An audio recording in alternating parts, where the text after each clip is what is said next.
नमस्कार, मैं हूं आपके साथ आस्था कौशिक। झांसी में 13 अप्रैल को हुए असद और गुलाम के एनकाउंटर का सीन रिक्रिएशन हुआ। जिस तरह असद पुलिस पर फायरिंग कर भागने की कोशिश कर रहा था और जवाबी कार्रवाई में ढेर हो गया था, कुछ वैसा ही नजारा एक बार फिर से देखने को मिला। लेकिन इस बार न्यायिक आयोग की टीम भी मौके पर मौजूद रही और एनकाउंटर पर उठे सवालों के जवाब तलाशे गए। आपको पूरी रिपोर्ट दिखाते हैं।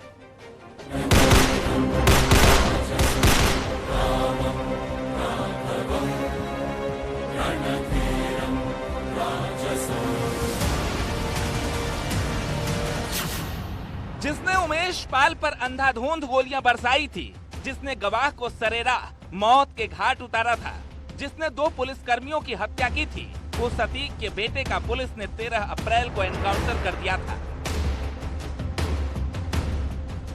और ये एनकाउंटर कब और कैसे हुआ, इसकी जांच की जा रही है। सीन रिक्रिएट किया जा रहा है और ठीक उसी तरह गुलाम और असद के डमी को मौका वारदात पर लाया गया। फिर चारों तरफ से पुलिस ने उसे घेर लिया और जवाबी कार्रवाई में उसका एनकाउंटर कर दिया।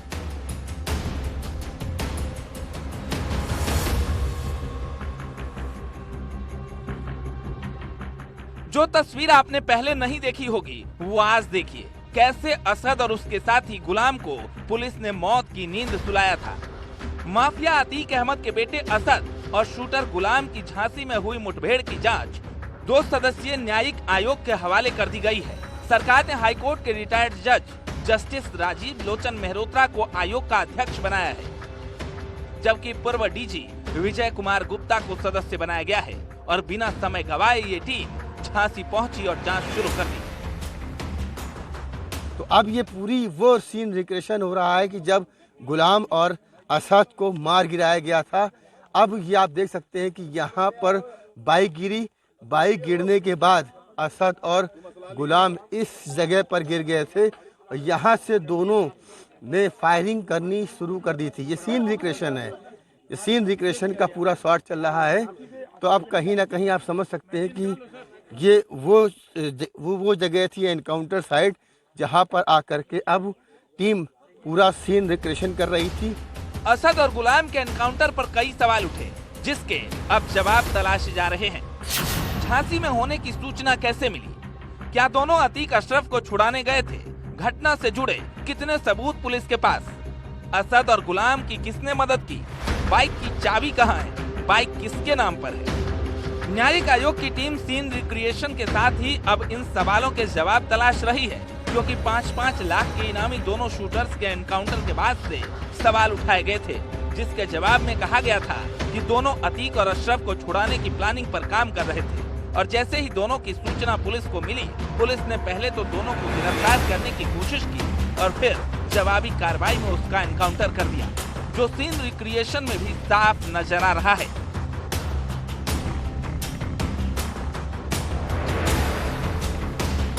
पहले अतीक और अशरफ के मर्डर का सीन रिक्रिएशन और अब असद और गुलाम के एनकाउंटर का सीन रिक्रिएशन।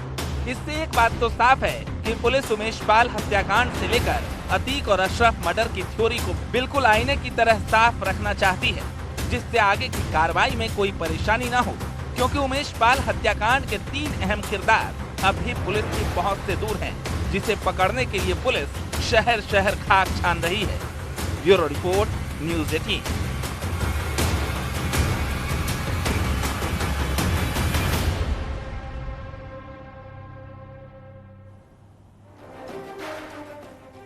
और वहीं अतीक और अशरफ से जुड़ी एक और बड़ी खबर आ रही है। खुलासा हुआ है कि अतीक और अशरफ ने आतंकी जीशान की मदद की थी और जीशान कमर के लिए पासपोर्ट बनवाने में पैरवी की थी।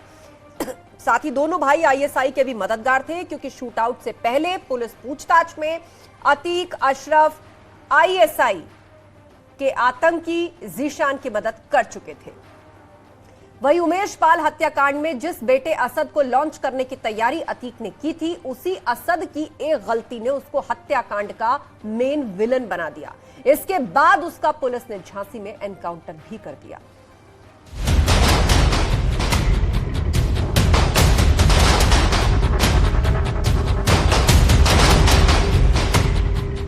बेखौफ गोलियां चलाता असद का ये वीडियो, जिसने अशरफ की पूरी प्लानिंग पर पानी फेर दिया।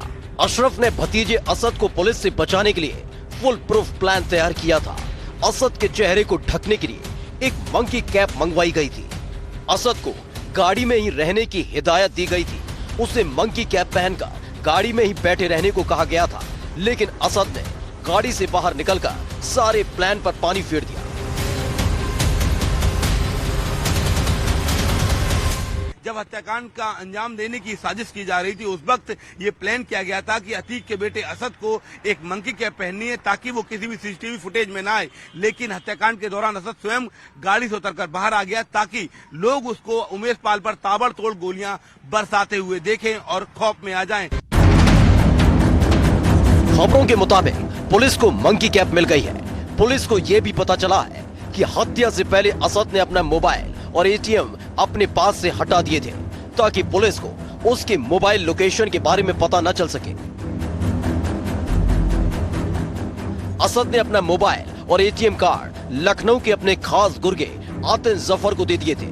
ये तय हुआ जब असद उमेश को गोली मारेगा, तब आतिन जफर ठीक उसी वक्त लखनऊ में असद के एटीएम कार्ड से पैसे निकालेगा। हुआ भी ऐसा। आतिन जफर ने ऐसा ही किया। पुलिस को गुमराह करने के लिए ऐसी साजिश रची गई थी। पुलिस को एटीएम की सीसीटीवी फुटेज हाथ लगी है। इस सीसीटीवी फुटेज में आतिन जफर एक एटीएम से पैसे निकालते हुए देखा जा रहा है। पुलिस ने दावा किया है कि सीसीटीवी फुटेज में जो एटीएम कार्ड दिख रहा है वो अतीक के बेटे असद का ही है। आतिन ने उमेश हत्याकांड के दिन यानी 24 फरवरी को रात 9:12 पर एटीएम से 10,000 रुपए निकाले। कि अशरफ ने असद को बचाने के लिए प्लान तो फुल प्रूफ तैयार किया था, लेकिन असद की एक गलती ने पूरा खेल बिगाड़ दिया।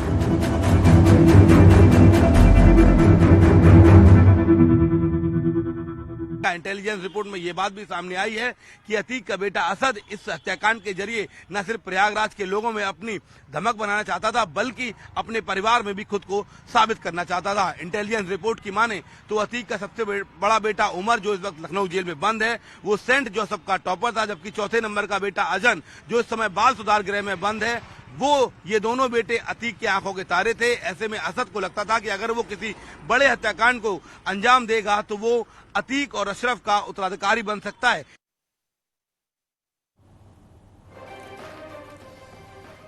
अतीक और अशरफ से जुड़ी एक और बड़ी खबर आपको बता दें। खुलासा हुआ है कि अतीक और अशरफ ने आतंकी जीशान की मदद की थी और जीशान कमर के लिए पासपोर्ट बनवाने में उसकी पैरवी की थी। साथ ही दोनों भाई आईएसआई के भी मददगार थे, क्योंकि शूट आउट से पहले पुलिस पूछताछ में अतीक अशरफ आईएसआई से कनेक्शन की बात कबूल कर चुके थे और पाकिस्तान से हथियार खरीदने की बात को भी स्वीकारा था। हालांकि 2021 में जिस आतंकी के जीशान को गिरफ्तार किया गया था, उसे भारत में अतीक और अशरफ ने ही मदद की थी। लगातार उसकी मदद की जा रही थी। अब इस बात का भी खुलासा हो चुका है।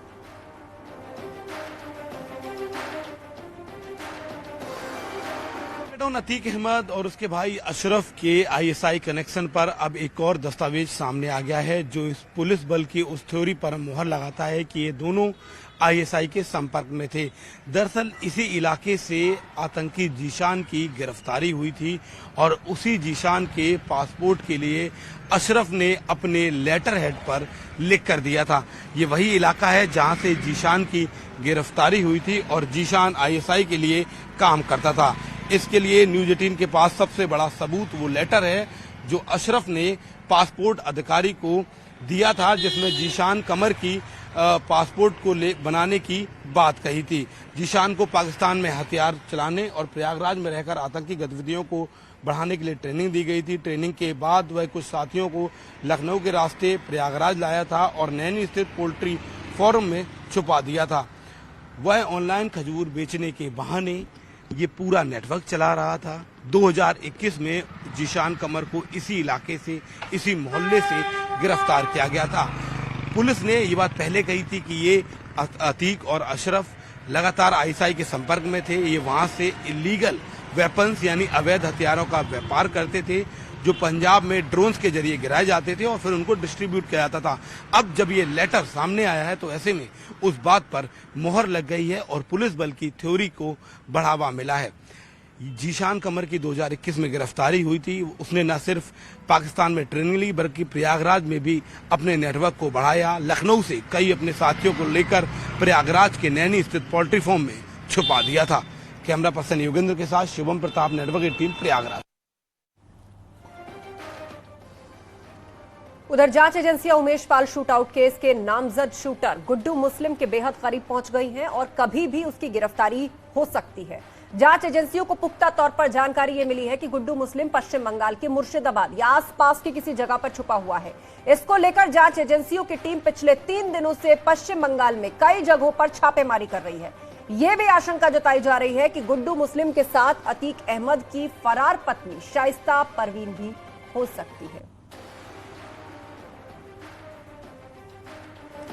यशपाल शूटआउट केस के 2 माह बीत चुके हैं, लेकिन अभी भी 3-5 लाख के फरार आरोपी गिरफ्तार नहीं किए जा सके हैं, जिनमें पहले नंबर पर गुड्डू बमबाज यानी गुड्डू मुस्लिम है, दूसरा साबिर और तीसरा अरमान। इसके साथ ही साथ माफिया अतीक अहमद की पत्नी शाइस्ता परवीन भी फरार है।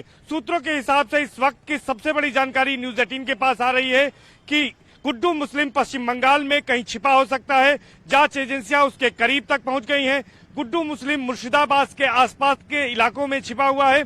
पिछले 3 दिनों से जांच एजेंसियां लगातार छापेमारी इस इलाके में कर रही हैं और गुड्डू मुस्लिम की तलाश में जुटी हुई हैं।